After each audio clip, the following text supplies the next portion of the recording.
ఏ రాఘవయ్య అయ్యా ఇలారా దండాలయ్యా. ఆ వడ్డీ డబ్బులు ఇవి. పిల్లకి సుస్థి చేస్తే ధాన్య డబ్బులు ఖర్చు అయిపోయినాయి అయ్యా.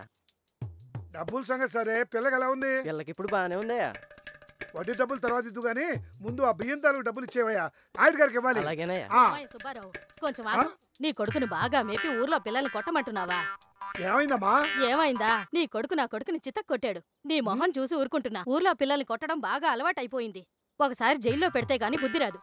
ఏమనుకోద్దమ్మా, ఈ ఒక్కసారి వదిలేయి, ఇంకోసారి ఇలా జరగకుండా చూసుకుంటా కదా. ఇలా ఎన్నిసార్లు చెప్తావయ్యా?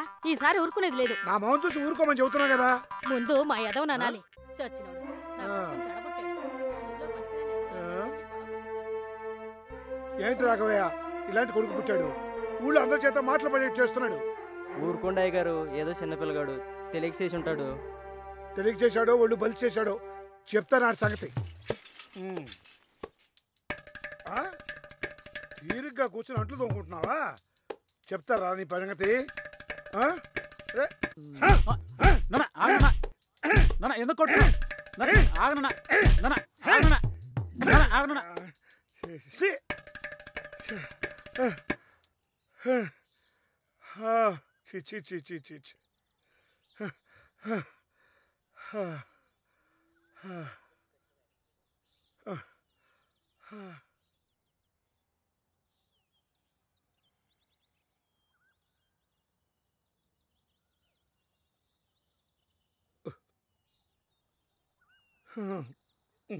తీసుకో.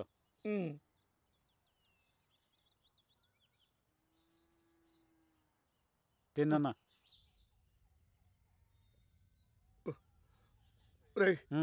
నీకు నొప్పెట్లేదురా నేను కొడితే? దేనికి కొట్టాను కదరా నిన్ను? కొట్టింది నువ్వే కదా. ఎవరి మీద ఆవేశం నీ మీద చూపించాను రా. నాన్న ఊరుకోనన్నా. నా మామూలు నాకు ఇచ్చేయండి.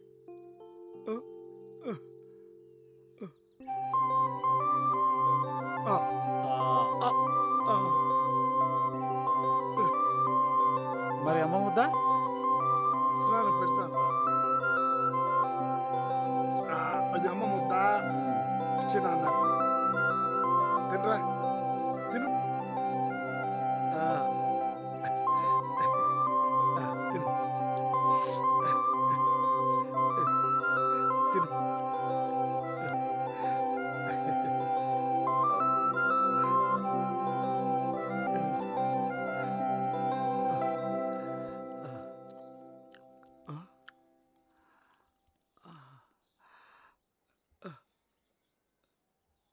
సుబ్బారావు, సుబ్బారావు రారా, నీ సంగతి చెప్తాం. మీ నాన్న ఏంటి మాస్టర్ ఇలా వచ్చారు? మా వాడిని స్కూల్కి తీసుకెళ్ళకుండా ఇక్కడ తీసుకొచ్చారేంటి? వీడేం ఘనకార్యం చేశాడు తెలుసా? ఏం చేశాడు? చెప్పరా, చెప్పు. మాస్టారు నన్ను ఎందుకు కొడుతున్నారు? ఏమిట్రా పొగరు? మాస్టర్ గారు ఇలాగైనా మాట్లాడేది? ఏం చేశాడండి వీడు? ఈ పొగరబోతే ఏం చేశాడు తెలుసా? మాస్టారు నేను తప్పు చేస్తే కొట్టే హక్కు మా నాన్నకే ఉంది. మీరెవరు నన్ను కొట్టడానికి? నాన్న ఏమైందిరా? అసలు ఏమైందంటే ఈ మాస్టర్ మా ఫ్రెండ్స్ స్కూల్కి రావద్దని కొడుతుంటే వాళ్ళని కొట్టొద్దు నన్ను కొట్టమన్నాను. వాళ్ళు ఎవరిని కొడుతుంటే నీకేంటి అవసరం? వాళ్ళు నా ఫ్రెండ్స్ నాన్న. వాళ్ళంటే నాకు ఇష్టం. నాకు ఇష్టమైన వాళ్ళని ఎవరేమన్నా నేను ఊరుకోను. నేను ఏదైనా తప్పు చేస్తుంటే నన్ను కొట్టినా అన్న.